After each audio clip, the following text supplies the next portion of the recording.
Today here we another topic of class 9 science, that is gravitation. Okay, so before start, let's discuss what is gravitation, how it is discovered, and what is its importance and impact. So चलो start करते हैं gravitation. तो gravitation का word आप बहुत familiar है इस word से, right? बट इसका actual concept या meaning क्या होता है? लेकिन इसको फर्स्ट रियलाइज करने वाले हमारे जो साइंटिस्ट थे सर आइजैक न्यूटन 1966 में, सॉरी 1666 में he was sitting under a tree, apple tree. Okay, he was sitting or resting or thinking something. तभी क्या होता है, एक एप्पल उनके सिर पे आके गिरता है. तो जैसे वो हिट करता है उनके हेड पे, he saw that it is an apple. तो वो तब सोचने लग जाते हैं कि एप्पल मेरे सिर पे गिरा, वो कहीं और डायरेक्शन में क्यों नहीं गिरा, डायरेक्ट नीचे ही क्यों गिरा. ऑफ कोर्स शायद उनके दिमाग में आया होगा कि कोई तो है, कुछ तो है जो एप्पल को नीचे खींचा. ओके, जब वो गिरा ऑफ कोर्स अपने वेट के हिसाब से गिरा होगा, किस वजह से गिरा होगा, तो वो डायरेक्ट नीचे क्यों फॉल किया, क्यों नीचे हिट किया. इसलिए तो उन्होंने उनके दिमाग में ये बात आई कि ऑफ कोर्स कोई ना कोई फोर्स तो है, जो अट्रैक्टिव फोर्स, जो उसे खींच रहा है. तो उस अट्रैक्टिव फोर्स को उन्होंने कहा ग्रेविटेशनल फोर्स. उस अट्रैक्टिव फोर्स को उन्होंने क्या कहा, ग्रेविटेशनल फोर्स. पहली बात उनको पता चला ये जो फोर्स है ये अट्रैक्टिव फोर्स है. इसका नेचर क्या है, अट्रैक्टिव फोर्स. ओके, उन्होंने कहा कि एप्पल जो नीचे गिरा मेरे सिर पे, वो एप्पल कहीं और डायरेक्शन में क्यों नहीं गिरा, सीधा नीचे ही क्यों फॉल किया. इसीलिए शायद उसे कोई तो एक फोर्स है जो खींच रहा है, राइट. उस फोर्स को उन्होंने क्या नाम दिया, gravitational force, which is an attractive force. तो इसके बेसिस रहता है कि इस यूनिवर्स में जितने भी ऑब्जेक्ट्स है वो उनके बीच में एक फोर्स ऑफ अट्रैक्शन काम करता है. एक फोर्स ऑफ अट्रैक्शन है, वो एक फोर्स के उसके उनके बीच में एक फोर्स काम करता है जिससे वो कहते हैं ग्रेविटेशनल फोर्स. एंड दैट और force of gravitation, gravitational force बोलो या फोर्स ऑफ ग्रेविटेशन बोलो या बोलो ग्रेविटी. ओके, ग्रेविटी मतलब every two objects or every object in the universe attract each other with a force, attract each other with a force. Okay, this force actually यही force is responsible for the fall of an object into the ground. Okay, this इसी force की वजह से Apple क्या हुआ, या कोई भी एप्पल हो या ऑब्जेक्ट हो नीचे की तरफ फॉल गया ड्यू टू ग्रेविटी. किस वजह से, ग्रेविटी. ग्रेविटी की वजह से. ग्रेविटी मतलब क्या होता है, the force of attraction. Gravitation क्या है, the force of attraction between object in the universe. So gravity की वजह से ही सारे प्लैनेट्स अपने ऑर्बिट में घूमते हैं अराउंड द सन. ओके, तो ग्रेविटी की वजह से या फिर ग्रेविटेशनल फोर्स से, ग्रेविटी बताओ, gravity is responsible for the planets to orbit around the sun, orbit around the sun.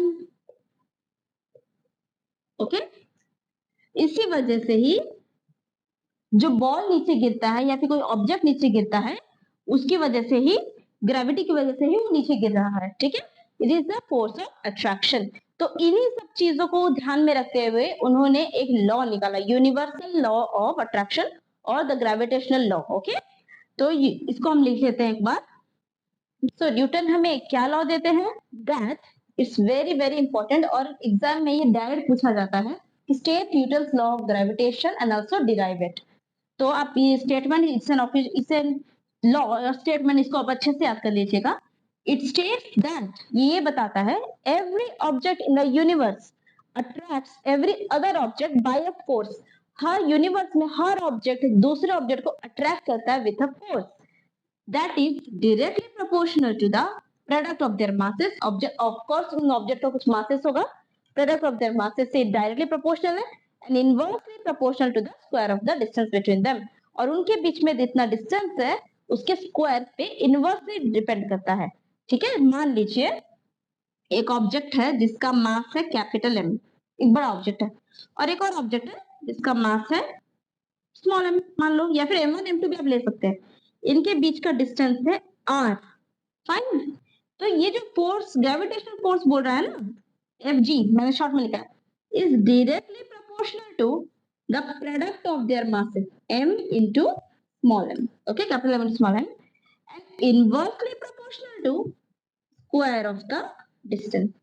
Okay, ये जो फोर्स है ये डायरेक्टली प्रोपोर्शनल करता है उसके प्रोडक्ट पे, इनवर्सली प्रोपोर्शनल करता है उसके डिस्टेंस पे. तो क्या बन जाता है, यानी कि ये जो फोर्स है डायरेक्टली प्रोपोर्शनल टू, तो M M into R square.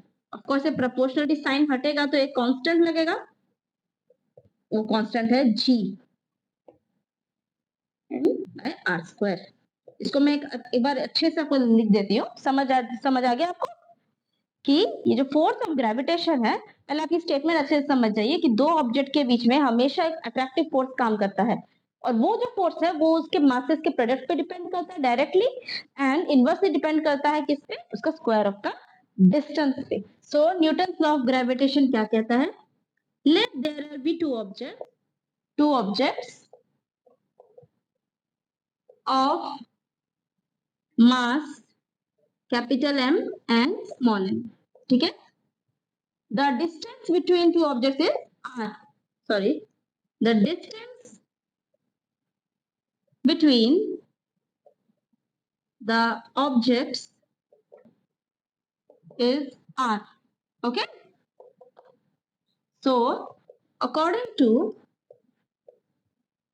law of attraction भी बोला जाता है इसे, okay, या Newton's law of gravitation. Newton's law of gravitation,